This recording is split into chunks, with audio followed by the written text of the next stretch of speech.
अस्सलामु अलैकुम। साक्षी खबर में आपका इस्तकबाल है। आज 30 ज़िलक़दा है। सुर्खियों से पहले सुनते हैं हदीस शरीफ। बिस्मिल्लाहिर्रहमानिर्रहीम। हज़रत अबू हुरैरा रज़ियल्लाहु ताला अन्हो से रिवायत है, रसूलुल्लाह सल्लल्लाहु अलैहि वसल्लम ने फरमाया, ज़िलहज के पहले अशरे में हर नेक अमल अल्लाह ताला को इंतहाई महबूब है। इन दिनों में हर दिन का रोज़ा 1 साल के रोज़ों के बराबर और हर रात का क़ियाम शब क़द्र के क़ियाम के बराबर है। और अब सुर्खियां। आंध्र प्रदेश को खुसूसी मौक़िफ़ के मामले में चंद्रबाबू पर सौदेबाजी का इल्जाम। तिरुपति में जगन ने किया तलबा से खिताब।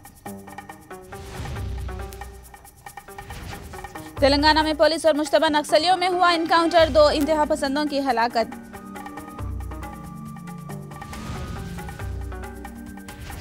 विशाखापट्टनम में तलबा पर पुलिस का लाठीचार्ज। पुलिस ने चलो कलेक्टर एहतजाज में पैदा की रुकावट। हैदराबाद में वक्फे से बारिश का सिलसिला जारी। तेलंगाना और आंध्रा में मजीद बारिश की पेश क़यासी।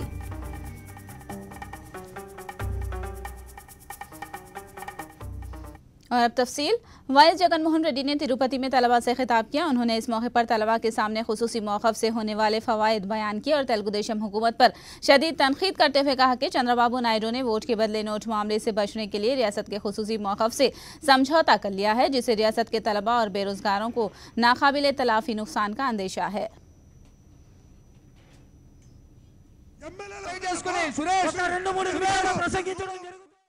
చంద్రబాబు నాయుడు గారు ఎందుకు కేంద్రంలో మీరు మంత్రులు ఉన్నారు, కేంద్రంలో మీ మంత్రులు ఉన్నప్పుడు ఎందుకు మీరు బీజేపీ మీద ఒత్తిడి తీసుకొని రావడం లేదు? ప్రత్యేక హోదా ఇవ్వండి, 15 రోజులు గడువు ఇస్తా ఉన్నా, నెల రోజులు గడువు ఇస్తా ఉన్నా ప్రత్యేక హోదా ఇవ్వండి. ఇవ్వకపోతే మా మంత్రులను కేంద్రంలో ఉన్న మా మంత్రులు మేము ఉపసంహరించుకుంటామని చెప్పి చంద్రబాబు నాయుడు గారు ఎందుకు చెప్పలేకపోతా ఉన్నారు, ఎందుకు ఒత్తిడి తీసుకొని రాలేకపోతా ఉన్నారు అన్నది నాతో పాటు అందరికీ కూడా ఉన్న డౌట్, అందరికీ ఉన్న సంశయం. కానీ చంద్రబాబు నాయుడు గారు మాత్రం ఆ పని చేయడు. కారణం, చంద్రబాబు నాయుడు గారు ఈ మధ్యకాలంలోనే మనమంతా కూడా చూసాం, ఆంధ్ర రాష్ట్రంలో లంచాలు తీసుకుని పట్టిసీమ దగ్గర నుంచి పోలవరం దాకా కమిషన్లు తీసుకుని జీవో 22 అని చెప్పి కొంతమంది కాంట్రాక్టర్లకు మేలు చేసే జీవోలు ఇచ్చి చివరకు మద్యం అమ్ముకునే డిస్టిలరీ లైసెన్సులు కూడా కొంతమందికి మాత్రమే ఇచ్చి ఇసుక దగ్గర నుంచి మట్టి దాకా అంత పర్సంటేజీలు తీసుకుంటూ బొగ్గు దగ్గర నుంచి ప్రతిదీ కూడా స్కాములే జరుగుతూ ఉన్న పరిస్థితుల్లో ఈ రాష్ట్రంలో లంచాలు తీసుకున్న డబ్బుతో పక్కన తెలంగాణ రాష్ట్రంలో ఈ లంచాలను విచ్చలవిడిగా ఎమ్మెల్యేలను కొనుగోలు చేసేందుకు, ఎమ్మెల్సీ ఎన్నికల్లో గెలిచేందుకు ఒక్కొక్క ఎమ్మెల్యేకు 5 కోట్ల నుంచి 20 కోట్లు లంచాలు ఇచ్చే కార్యక్రమంలో 100 కోట్ల రూపాయలు చంద్రబాబు నాయుడు గారి ఎమ్మెల్యేలకు ఇస్తూ ఎరచూపుతూ ఆడియో టేపులతో, వీడియో టేపులతో అడ్డంగా దొరికిపోయిన పరిస్థితి మనం అంతా కూడా చూసాం. ఆ కేసు నుంచి బయటపడేందుకు చంద్రబాబు నాయుడు గారు బీజేపీ మీద ఒత్తిడి తీసుకొచ్చే కార్యక్రమం చేయడంలా. కారణం, చంద్రబాబు నాయుడు గారు ఒత్తిడి చేస్తే బీజేపీ చంద్రబాబు నాయుడు గారికి కీ ఇస్తుంది. కీ ఇస్తే చంద్రబాబు నాయుడు గారు ఎక్కడ జైలుకు పోవాల్సిన పరిస్థితి వస్తుందేమో అని చెప్పి భయపడి ఏకంగా ప్రత్యేక హోదా అన్న అంశాన్నే ఇవాళ ఖూనీ చేస్తా ఉన్నాడు చంద్రబాబు నాయుడు గారు.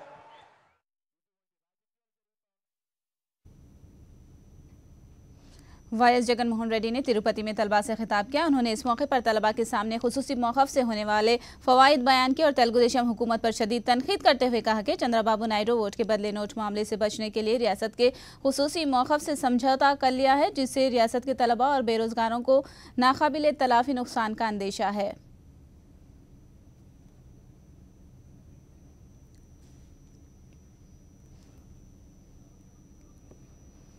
आंध्र प्रदेश को खुसूसी मौक़िफ़ हासिल करने के लिए जगन मोहन रेड्डी की जानिब से की जाने वाली जद्दोजहद को तलबा बरादरी की जानिब से ज़बरदस्त तायद मिली है। हज़ारों तलबा आज तिरुपति में जमा हुए और रियासत को इंसाफ हासिल करने तक जगन की जद्दोजहद में शामिल होने का ऐलान किया। तलबा से खिताब के प्रोग्राम में हज़ारों तलबा शरीक हुए और जगन मोहन रेड्डी की जद्दोजहद में कदम ब कदम शामिल रहने का ऐलान किया। तलबा ने तेलुगु देशम और बीजेपी पर मुत्तहिदा आंध्र प्रदेश के मौक़िफ़ पर वादा खिलाफी करने का इल्ज़ाम लगाया है। రోజులుగా ప్రత్యేక హోదా కోసం ఎన్నెన్నో పోరాటాలు ఎన్నెన్నో ఉద్యమాలు బంధులు రాస్తారోకోలు ఎన్ని చేసినా ఈ ప్రభుత్వం నిమ్మక నీరెత్తుగా ఉన్నది. ఇది రోజుల్లో ఇంతమంది విద్యార్థులు వచ్చి ఇంత దూరంగా వచ్చి అందరూ కలిసి ఉద్యమిస్తా అంటే చంద్రబాబు నాయుడు గారు ఏం చేస్తున్నారు? ఇన్ని రోజులు ప్రతి ఒక్కరూ వచ్చి ఎన్నెన్నో అభ్యర్థనలు జగన్ గారు ఎన్నెన్నో చెప్పారు, కానీ ఒక్కరు పట్టించుకోవడం లేదు. అసలు ఇన్ని రోజులు సీఎం అయి చంద్రబాబు నాయుడు గారు అసలు ఏం చేస్తున్నారు? జగన్ అన్న చాలా కష్టపడుతున్నారు మా కోసం. మేము కూడా జగన్ అన్నతో పాటు వెంటుండి అన్న చేసే పనులందరికీ తోడుంటామని మా నుంచి మేము ప్రత్యేక హోదా కోసం పాటుపడతామని ప్రతిజ్ఞ చేస్తున్నాం. జగన్ అన్న నడిచే బాటలో మేము కూడా నడుస్తామని ప్రతిజ్ఞ చేస్తున్నాం. ఖచ్చితంగా రాష్ట్ర ప్రత్యేక హోదా ఖచ్చితంగా కావాలి అని మేము ప్రత్యేక హోదా కావాలి అని మేము ఇవాళ కేంద్ర ప్రభుత్వానికి రాష్ట్ర ప్రభుత్వానికి డిమాండ్ చేస్తున్నాం. అలాగే కాదు 26 నుంచి జగన్మోహన్ రెడ్డి గారు దీక్ష చేపడుతున్నారు. దానికి విద్యార్థులకు అశేషంగా మద్దతు తెలిపి ఎక్కడికక్కడ నిరవధిక దీక్షలకు కూడా మేము కూడా కూర్చుంటామని, మా ప్రాణాలకైనా తెగిస్తామని జగన్మోహన్ రెడ్డి గారి నాయకత్వంలో ప్రత్యేక హోదా సాధించేంత వరకు మేము మా చివరి రక్తం బిందు వరకు పోరాడతామని జగన్మోహన్ రెడ్డి గారు ఎక్కడ మీటింగులు పెట్టినప్పటికీ విద్యార్థులకు అశేషంగా మద్దతు తెలుపుతుందని ఈ కేంద్ర రాష్ట్ర ప్రభుత్వాలకి పచ్చనొక్క కామందులకు మేము ఇవాళ తెలియజేస్తున్నాం. ఈ బీజేపీ కామందులు आरटीसी को हुकूमत में जम करने के लिए हुकूमत पर दबाव बनाया जाएगा। Opposition leader Y Jagan Mohan Reddy ने ये बात कही। उन्होंने कहा कि अगर तेलुगु देशम हुकूमत जम नहीं करती है तो आने वाली वाईएसआर कांग्रेस हुकूमत में आरटीसी को जम करके मुलाजिमीन को सरकारी मुलाजिमीन का दर्जा दिया जाएगा। जगन तिरुपति में वाईएसआर मजदूर यूनियन के जलसे से खिताब कर रहे थे।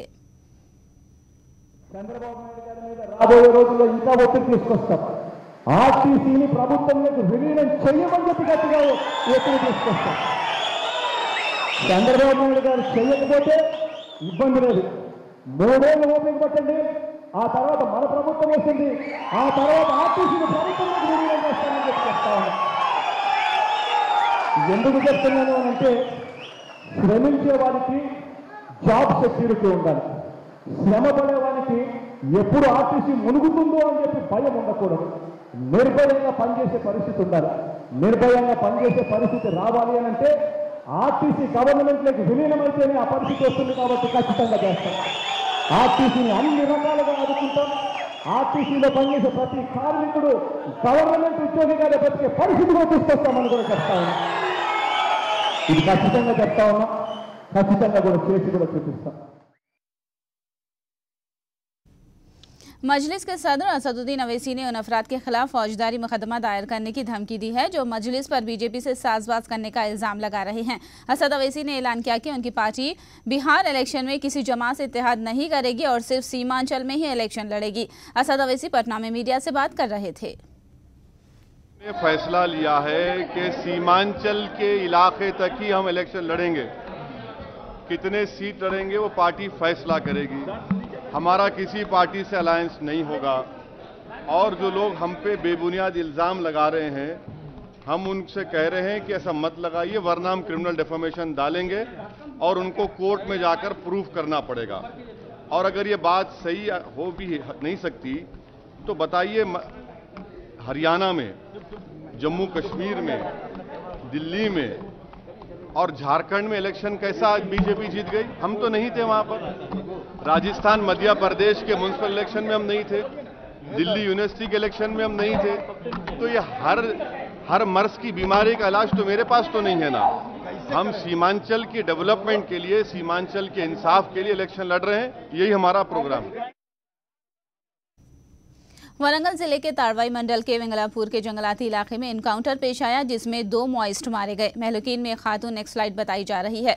पुलिस ने मॉइस्टरों की नकलो हरकत की इतला पर कॉम्बिंग ऑपरेशन किया, जिसके दौरान मॉइस्टरों ने पुलिस पर फायरिंग की। जवाबी कार्रवाई में 2 मॉइस्ट पुलिस की गोलियों का निशाना बने। जाए एनकाउंटर से पुलिस ने 2 हथियार बरामद कर लिए हैं। महलूक मॉइस्टरों की शिनाख्त पुलिस ने KKW ग्रुप के अराकीन के तौर पर की। पुलिस के मुताबिक छत्तीसगढ़ से मॉइस्ट 10 दिन पहले ही रियासत में दाखिल हुए थे। फरार होने वालों की पुलिस सरगर्मी से तलाश कर रही है। मॉर्निंग पुलिस पार्टी తర్వాత ఎక్స్ట్రీమిస్ట్ పార్టీ మీద మధ్యలో ఫైరింగ్ జరిగింది. మార్నింగ్ అరౌండ్ 7:38 మధ్యలో ఫైరింగ్ తర్వాత మనము ఏరియా సర్చ్ చేస్తే 2 డెడ్ బాడీ దొరికింది. ఒక మేల్ బాడీ, ఒక ఫీమేల్ బాడీ. వెపన్ కూడా దొరికింది. వెపన్తో సహా వేరే వేరే మెటీరియల్స్ కూడా ఉంది. కానీ చాలా డీప్ లోపల ఫారెస్ట్లో జరిగింది. సో మొత్తం మెటీరియల్ మనకు రావడానికి కొంచెం టైం పడుతుంది. సో డీటెయిల్స్ ఒకసారి మన దగ్గర మొత్తం మెటీరియల్ ఉంటే డీటెయిల్స్ మీకు చెప్పుకోవచ్చు. ఎవరు కస్టడీలో ఎవరు లేదు. మనము ఏరియా సర్చ్ చేస్తున్నాము. ఒకసారి సంఘటన జరిగితే మన బాధ్యత ఉంది మొత్తం ఏరియా చెక్ చేయాలి. మనము రెగ్యులర్ రొటీన్ ప్రకారంగా ఏరియా చెక్ చేస్తాం.